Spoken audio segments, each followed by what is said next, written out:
कल तक के हमने देखा था पाषाण काल, ठीक है। पाषाण के काल के प्रमुख स्थलों की अगर हम बात करें तो सबसे पहले हमने देखा कि भीमबेटका आदमगढ़। भीमबेटका सबसे प्राचीन है, पुराना है ना। तो आदि मानव काल का। अब लेकिन इसके बाद में जैसे कि आप लोग जानते हैं कि इतिहास में सबसे पहले इंपॉर्टेंट है कि भाई क्या आएगा, तो पाषाण काल आएगा। पाषाण काल सबसे प्राचीन। इस पाषाण काल के बाद लगभग 5000 ईसा पूर्व के लगभग में एक काल आता है, तब तक हम पाषाण काल को मानते हैं, 1 लाख ईसा पूर्व से। अब इसके बाद जो अगला जो आता है उसे हम कहते हैं हड़प्पा सभ्यता। हड़प्पा सभ्यता है ना, इंडस वैली सिविलाइजेशन। हड़प्पा सभ्यता जो है ये भारत की सबसे प्राचीन सभ्यता में से एक है, दुनिया की सबसे प्राचीन सभ्यता है हड़प्पा सभ्यता। और हड़प्पा सभ्यता का काल कार्बन डेटिंग पद्धति से हम 2350 ईसा के पूर्व से 1750 ईसा के पूर्व तक के मानते, ठीक है। और लगभग कई किताबें आपको 2500 ईसा पूर्व से भी देगी, 1750 ईसा पूर्व। लेकिन क्या है कि मध्य प्रदेश में हड़प्पा सभ्यता का कोई भी अवशेष प्राप्त नहीं हुआ। आपके लिए क्वेश्चन क्या है, यहीं से आएगा कि हड़प्पा सभ्यता, जैसे कि आप जानते हैं कि ये भारत है और भारत के उत्तर पश्चिम क्षेत्र में जहां पर सिंधु और सिंधु की सहायक नदियां बहती हैं, सिंधु और सिंधु की सहायक नदियां बहती हैं, उस क्षेत्र में एक 2350 से लेकर 1750 ईसा पूर्व तक के एक सभ्यता पनपी, एक सभ्यता रही। उस सभ्यता को हमने हड़प्पा सभ्यता कहा।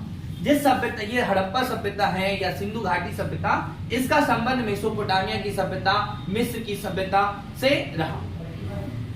अब एग्जाम में आपसे प्रश्न पूछा जाएगा कि भारत में प्रमुख हड़प्पा सभ्यता के स्थल कौन कौन से हैं। तो हड़प्पा सभ्यता के स्थल के नाम बता रहा हूं क्योंकि हम मध्य प्रदेश पढ़ रहे हैं, तो मध्य प्रदेश में पहली बात तो कोई भी हड़प्पा सभ्यता का स्थल नहीं है। जैसे हमने पाषाण काल पढ़ा तो उसके बाद में आता है ताम्र पाषाण काल। ताम्र पाषाण काल, जो ताम्र पाषाण काल है, इसके अवशेष मध्य प्रदेश में है। किसके अवशेष? ताम्र पाषाण काल। मैंने बताया था आपको, जैसे नाम बताया था कि मध्य प्रदेश में एक कायथा है, कायथा, नवदा टोली जो महेश्वर में है, कायथा, नागदा, ये उज्जैन में आपको बताया, डांग वाला, ये सब कहां पर है? उज्जैन में, ठीक है। एक आवरा बताया था, आवरा, ये मंदसौर में, एरन, बेसनगर, ये जो स्थल है ये आपके क्या बताए थे? ये ताम्र पाषाण कालीन स्थल। कौन से स्थल है बेटा? ताम्र पाषाण कालीन स्थल। लेकिन ताम्र पाषाण कालीन ये भी हड़प्पा के समकालीन, परंतु हड़प्पा सभ्यता को देखने जाते हैं तो ये लगभग 13 लाख वर्ग किलोमीटर में फैली है। लेकिन उत्तर में जम्मू कश्मीर के मांडा, दक्षिण में दायमाबाद, प्रवरा नदी, गोदावरी, पूर्व में आलमगीरपुर, पश्चिम में बलूचिस्तान मतलब सुदकांगेडोर। लेकिन मध्य प्रदेश में इसका कोई अवशेष नहीं। तो भारत के जम्मू कश्मीर, पंजाब, हरियाणा, आलमगीरपुर यूपी में है, मेरठ में, राजस्थान और गुजरात, महाराष्ट्र, ठीक है।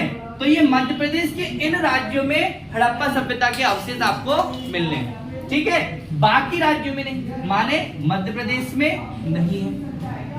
तो हमारे लिए यहाँ पर एक टॉपिक बनता है कि मध्य प्रदेश में हड़प्पा सभ्यता का तो कोई अवशेष नहीं। अब मध्य प्रदेश के इस हड़प्पा सभ्यता के बाद में अब हमारे को देखने के लिए इंपॉर्टेंट क्या है कि वैदिक सभ्यता।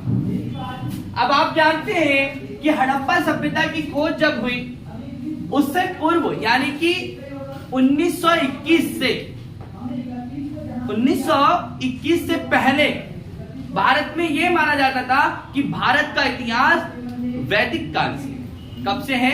वैदिक काल से। लेकिन हड़प्पा सभ्यता की खोज दयाराम साहनी और राखलदास बनर्जी के प्रयासों से हुई।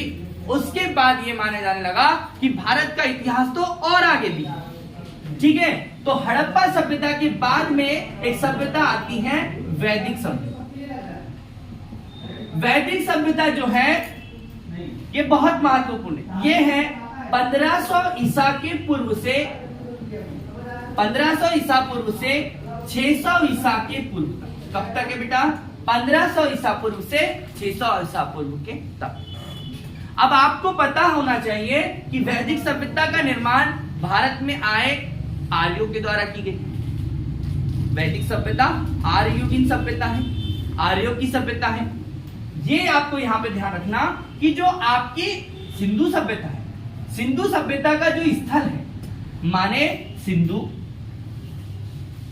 जो नदियां हैं सिंधु, इसी की सहायक नदी झेलम, रावी, चिनाब, रावी, व्यास और सतलज। इन नदियों का स्थल जो है, एरिया है, इस क्षेत्र में एक सभ्यता है हड़प्पा सभ्यता। इसी सभ्यता, इसी क्षेत्र में आकर बसते हैं कौन? आर्य। कौन आते हैं? आर्य। जो आर्य है ये मध्य एशिया से आते हैं। कहां से आते हैं? मध्य एशिया। जो मध्य एशिया है ये मैक्स मूलर के अनुसार आर्य जो है वो मध्य एशिया से है। मध्य एशिया का स्थल माने कजाकिस्तान, किर्गिस्तान, तुर्कमेनिस्तान, है ना, उज्बेकिस्तान, किर्गिस्तान, ये वाला जो क्षेत्र है वो मध्य एशिया में आता है। इस क्षेत्र से आर्य आए और आर्यों ने हड़प्पा नामक जो सभ्यता है उसके स्थल पर, उसके अवशेष पर अपनी एक सभ्यता का निर्माण किया, जिसको हम आर्ययुगीन सभ्यता कहते हैं। आर्य जो थे वो कैसे थे? आर्य जो है वो कुल में बटे हुए थे। आर्य कबीले सभ्यता थी, आर्य ग्रामीण सभ्यता थी, आर्य पशुपालक थे, जो पशु का पालन करते। आर्य इसलिए नहीं आए थे, आर्य कोई आक्रमण करने नहीं आए थे, इनका उद्देश्य पशुचारण था, क्योंकि ये पशुपालन थे, पशुपालन करते थे। इनका पशुपालन प्रथम था और कृषि बाद का द्वितीय। प्रथम कार्य क्या था? पशुपालन। आर्यों को हम श्रेष्ठ कहते हैं, श्रेष्ठ, कुलीन, उच्च नाम देते हैं। तो आर्य जो है वो भारत आकर बसे इस क्षेत्र में। यहां पर सरस्वती नदी भी है, तो इस क्षेत्र में वो आकर बसे। इनकी ग्रामीण सभ्यता थी, कबीलाई सभ्यता के थे, पुरुष प्रधान सभ्यता थी, और आकर यहां पर रहे। अब ये आर्यों ने ही वेदों की रचना की। कहा जाता है कि वेदों के जो है, वेदों के बारे में, यानी कि ऋग्वेद में, ऋग्वेद, यजुर्वेद, सामवेद, और एक अगला वेद कौन सा है? अथर्ववेद। तो ऋग्वेद में पूरी आर्यों की सभ्यता, संस्कृति, समाज, राजनीतिक स्थिति आदि के बारे में हमें जानकारी मिलती है। तो भारत के इस मध्य प्रदेश वाले हिस्से में भी आर्य आकर बसे। अगस्त ऋषि के नेतृत्व में आकर आर्य के आए और यहां एक यादव कुल आकर यहां पर बसा। ठीक है, आपको याद रखना है। अगस्त ऋषि के रामायण काल में भी मध्य प्रदेश का इतिहास, मध्य प्रदेश की जानकारी हमें मिलती है। वैदिक साहित्यों में, अर्थात वैदिक साहित्यों में क्या लिखा गया है कि रेवोत्तर कहा गया। मध्य प्रदेश को रेवोत्तर कहा गया। क्या कहा गया? रेवोत्तर। माने क्या बेटा? कि रेवा, रेवा माने नर्मदा नदी जो है उसको क्या कह रहे हैं? रेवा। रेवा नदी, आपको तो पता है कि नर्मदा नदी कहां से निकलती है? तो नर्मदा नदी अमरकंटक से निकलती है और पूर्व से पश्चिम की ओर बहते हुए खंबात की खाड़ी में गिर जाती है। तो नर्मदा नदी के उत्तर वाले भाग पर जो हिस्सा है उसको क्या कहा जा रहा है? यहां रेवोत्तर का। ठीक है, वैदिक काल में भी हमें यहां पर जानना, पुलस्त ऋषि के यहां पर कुल आप यहां पर हैं, आपको ध्यान रखना है, एग्जाम में प्रश्न यहां से बनेगा। अब क्या होता है कि वैदिक काल से जैसे ही हम आगे बढ़ते हैं तो महाजनपद काल आता है। वैदिक काल के बाद में हम आगे बढ़ते हैं तो महाजनपद काल आता है और 16 महाजनपदों में सबसे शीर्ष नंबर की महाजनपद होती है मगध। 16 महाजनपदों के बारे में हमें जानकारी मिलती। जो वैदिक काल है उसके बाद में जो जनपद काल आता है वो आता है महाजनपद काल। क्योंकि अगर हम वैदिक सभ्यता को देखें तो वैदिक सभ्यता के अंतर्गत हम देखते हैं कि सबसे पहले परिवार होता है। परिवार एक कुल के मिलकर बनता है, कुल से मिलकर ग्राम बनता है, ग्राम से मिलकर विश्व बनता है और विश्व से बनकर जन बनता है, जन से जनपद होती है और जनपद से महाजनपद का निर्माण होता है। परिवार में पिता जो होते हैं, पुरुष प्रधान समाज है तो पिता सत्तात्मक, पितृ सत्तात्मक है। कुल के मुखिया को कुलप कहते हैं, ग्राम के मुखिया को ग्रामीणी, विश्व के मुखिया को विश्वपति, जन माने राजन, ये एक ही पद है। और महाजनपद जैसे कि सम्राट के रूप में हम जानते हैं। तो 16 महाजनपदों के बारे में उत्तर भारत में अब क्या हो रही है, 16 महाजनपद है। इन 16 महाजनपदों का उल्लेख वैदिक काल के बाद में हम जैसे कि 2 ग्रंथ देखते हैं। एक बौद्ध धर्म का ग्रंथ देखते हैं, बौद्ध धर्म का जो ग्रंथ है उस ग्रंथ की बात करें तो आगुंतर निकाय। और जैन धर्म का जो ग्रंथ है वो ध्यान रखना है भगवती। जो बौद्ध धर्म का ग्रंथ है आगुंतर निकाय और जैन धर्म का भगवती सूत्र, इनसे हमें 16 महाजनपदों की जानकारी प्राप्त होती है। तो 16 महाजनपदों में एक है मगध, बड़ी महाजनपद है उत्तर भारत की, जैसे आपको बना दूं, मैं बता दूं।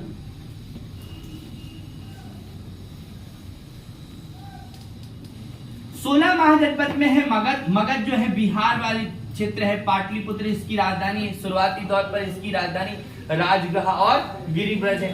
फिर बाद में मगध के शासकों द्वारा इनकी राजधानी में परिवर्तन किया और क्या कर दिया, पाटलिपुत्र। तो मगध। लेकिन हमें मध्य प्रदेश के परिप्रेक्ष्य में देखना है तो 16 महाजनपदों में मध्य प्रदेश में 2 महाजनपद है, एक है अवंती और एक अवंती महाजनपद के पास ही बुंदेलखंड बघेलखंड का क्षेत्र है जिसको हम कह रहे हैं चेरी। ये 2 महाजनपद मध्य प्रदेश से आते। यहां से एग्जाम में एक प्रश्न पूछा जाएगा कि अवंती जो है और एक है चेरी। चेरी की राजधानी अगर हम बात करें राजधानी तो सुक्तिमती है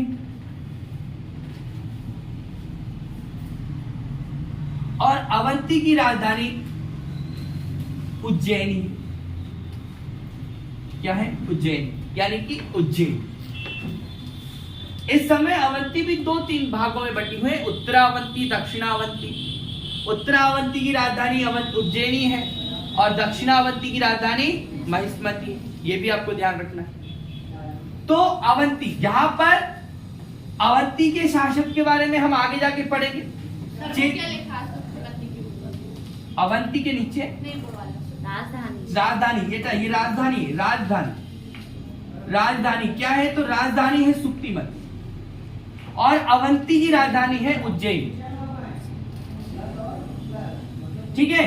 तो चेरी जो है, आप अगर महाभारत काल की बात करें, हम महाभारत काल की, तो महाभारत के दौरान चेरी जो महाजनपद है इसके शासक का नाम था शिशुपाल। ये आपको ध्यान रखना है। ठीक है, आपके एग्जाम में यहां से प्रश्न पूछा जाएगा। ठीक है, तो ये क्वेश्चंस पूछे जाते हैं, आपके एग्जाम में पूछा जाएगा। अब मगध जो है ये महाजनपद काल के बाद में सबसे, अभी अगर आप आगे इधर बढ़ते हैं तो यहाँ गांधार आता है। गांधार तक्षशिला जिसकी राजधानी है। महाभारत काल में आपको गांधार से शकुनी मामा भी मिलता है। ठीक है, तो यहाँ पे गांधार एग्जाम में यहाँ से बनेगा। दिल्ली के पास का क्षेत्र जो है वो इंद्रप्रस्थ कहलाता है। इंद्रप्रस्थ। ठीक है, कुरु वंश के शासकों का शासन यहां पर है। पांचाल, अहिच्छत्र, काम्पिल, काशी, बज्जी, वत्स, वैशाली, यहाँ पर है मगध, मगध के पास में है अंग, कोटलीदुन जिसकी राजधानी जैसे कि अस्मक, मत्स्य, मथुरा, ऐसी 16 महाजनपदों के बारे में हमें जानकारी मिलती है, जिनमें अवंती और चेदी हमारे लिए इंपॉर्टेंट है। अगर हम इसको और आगे लेके जाते हैं तो प्राचीन काल में 6वीं शताब्दी ईसा के पूर्व मगध में एक वंश की स्थापना होती है और उस मगध के वंश की स्थापना होती है जिसका नाम है हर्यक वंश। और जो हर्यक वंश है इसका संस्थापक होता है बिंबिसार। इंपॉर्टेंट है, बहुत ज्यादा इंपॉर्टेंट। जो बिंबिसार होता है उसी के समकालीन, यहां पर बिंबिसार है और उसी के समकालीन यहां अवंती में चंड प्रघोत नाम का एक शासक।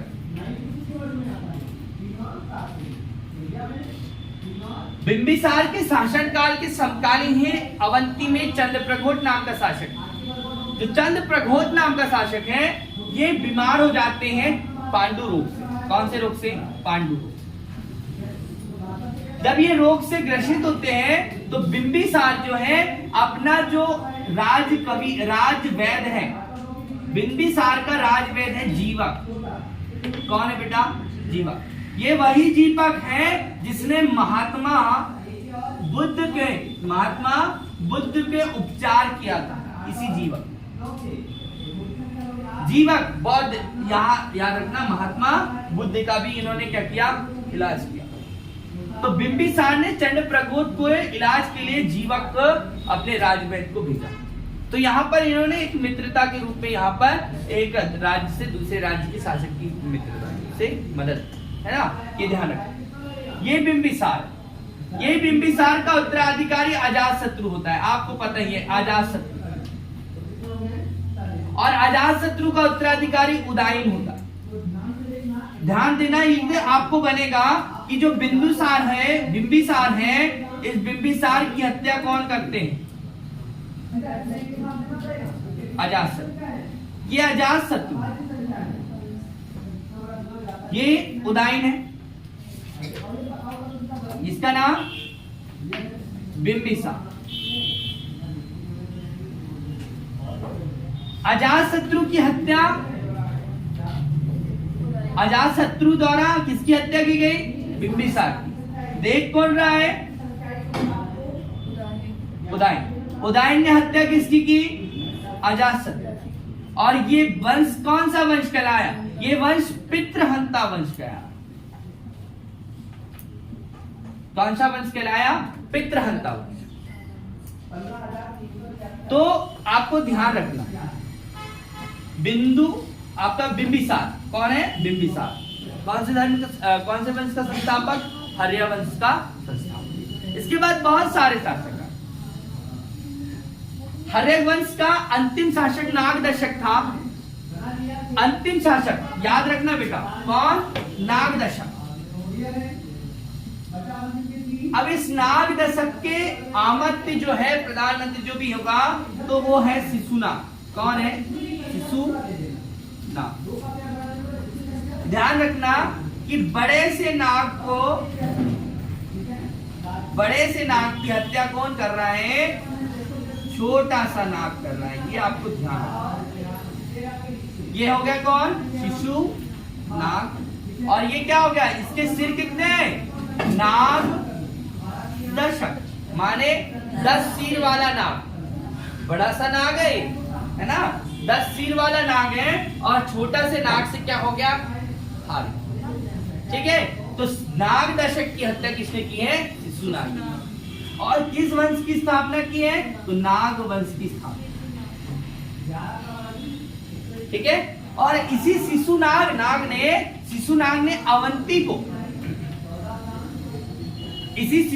ने अवंती को मगध में शामिल कर लिया। ठीक है, एग्जाम में प्रश्न पूछा जाएगा, अवंती जो मध्य प्रदेश की एक महाजनपद है, इसको कहां? तो अवंती को शिशुनाग ने जो है अपने मगध साम्राज्य में शामिल। एग्जाम में यहां से प्रश्न पूछा जाएगा। ठीक है, अब देखिए, शिशुनाग ने नागवंश की जब स्थापना की, कौन से वंश की? नागवंश। नागवंश की स्थापना किसने की है बेटा? हाँ, नागवंश, शिशुनाग। अब नाग का पुत्र काला ही होगा, तो क्या नाम? काला शोक। काला नाग नहीं होता बेटा, काला शोक होगा, ठीक है? हाँ, नहीं तो आप सोचो शिशु नाग का पुत्र काला नाग, ऐसा नहीं हो, ठीक है? तो नागवंश, शिशुनाग। अब शिशुनाग ने अपनी राजधानी क्या बनाई? बहुत इंपॉर्टेंट क्वेश्चन, कि जो बिंबिसार है इसका उत्तराधिकारी तो अजातशत्रु है। अजातशत्रु के शासनकाल में किसकी मृत्यु हुई थी? महात्मा बुद्ध की मृत्यु हुई थी, महापरिनिर्वाण प्राप्त हुआ था और प्रथम बौद्ध संगति का आयोजन हुआ था अजातशत्रु के शासनकाल। अब उदयन नाम का जो उत्तराधिकारी है उसने गंगा और सोन नदी के तट पर पाटलिपुत्र की स्थापना की थी और अपनी राजधानी बनाया। लेकिन ये बात इससे क्या, शिशुनाग ने क्या किया कि जो पाटलिपुत्र है, कौन? पाटलिपुत्र, इसकी जगह अपनी राजधानी किसको बनाया? वैशाली। ठीक है? और जो काला शोक है, इसने पुनः, पिता ने किसको बनाया? वैशाली को बनाया। तो काला शोक ने अपनी राजधानी पुनः स्थानांतरित करके पाटलिपुत्र को बना दिया। ठीक है? तो यहां पर ध्यान रखना है अवंती, हमारा मेन फोकस किसका है? अवंती का। तो अवंती जो है उज्जैन, उत्तरावंती, दक्षिणावंती। उत्तरावंती की राजधानी, उत्तरावंती की राजधानी उज्जैनी, दक्षिणावंती की राजधानी महेश। ठीक है, ये आपको ध्यान रखना। और केंदी क्या है? बुंदेलखंड वाला क्षेत्र, बुंदेलखंड बघेलखंड वाला बन जाएगा आपको। और फिर आगे अगर यही चीजें आगे चलती हैं तो नागवंश के बाद में नंदवंश आता है। मगध में कौन आता है? नंदवंश। जो नंदवंश का शासक होता है, नंदवंश का शासक कौन है? महानंदिन है। महानंदिन ने महानंदिन की हत्या नंदवंश के शासक महापद्म नंदिन ने की। ठीक है, ये भी एग्जाम में प्रश्न कई बार पूछा जाता है। और फिर इसी में एक आते हैं महापद्म नंद, और फिर उसके बाद आता है कौन शासक? घनानंद। और घनानंद की हत्या कौन करते हैं? चंद्रगुप्त मौर्य। 323 ईसा के पूर्व चंद्रगुप्त मौर्य करते हैं और अपने मौर्य साम्राज्य की स्थापना। तो फिर अगर हम मौर्य साम्राज्य की बात करें तो मौर्य साम्राज्य में भी जो बिंदुसार है, चंद्रगुप्त मौर्य के उत्तराधिकारी बिंदुसार है। बिंदुसार के समय अशोक अवंती के गवर्नर बनते हैं। जब मगध में किसका शासन होता है? बिंदुसार का। इसको देखें तो आप देखते हैं कि घनानंद जो है नंदवंश का अंतिम शासक है, जिसकी हत्या जो है कौन करते हैं? चंद्रगुप्त मौर्य करते हैं। और मौर्य वंश की क्या करते हैं? स्थापना करते हैं। जो मौर्य वंश है ये लगभग 323 ईसा पूर्व से 185 ईसा के पूर्व तक के चलता है। इसमें सबसे इंपॉर्टेंट तीन शासक आते हैं। जैसे पहला तो चंद्रगुप्त मौर्य। जो चंद्रगुप्त मौर्य है इसका समय आपको बताना है। तो इसका समय आपका 322, कहीं पर 22, कहीं पर 23, 322 ईसा के पूर्व से 298 ईसा के पूर्व तक के चलना है। तो चंद्रगुप्त मौर्य के ये समय के बाद में कौन आता है? बिंदुसार आता है। बिंदुसार 298 ईसा के पूर्व से बैठता है और 273 ईसा के पूर्व तक के यहाँ पर गद्दी पर बैठता है। 273 ईसा के। बिंदुसार जब शासक बैठता है तब बिंदुसार के समय अवंती का शासक अशोक होता है। कौन होता है? अशोक। यहां पर आपको ये ध्यान रखना। तो मतलब वैदिक काल से प्रारंभ होकर मौर्य काल तक के अवंती का शासन मैंने आपको बताया। ठीक है, यहां से आपके एग्जाम में प्रश्न पूछा जा रहा है।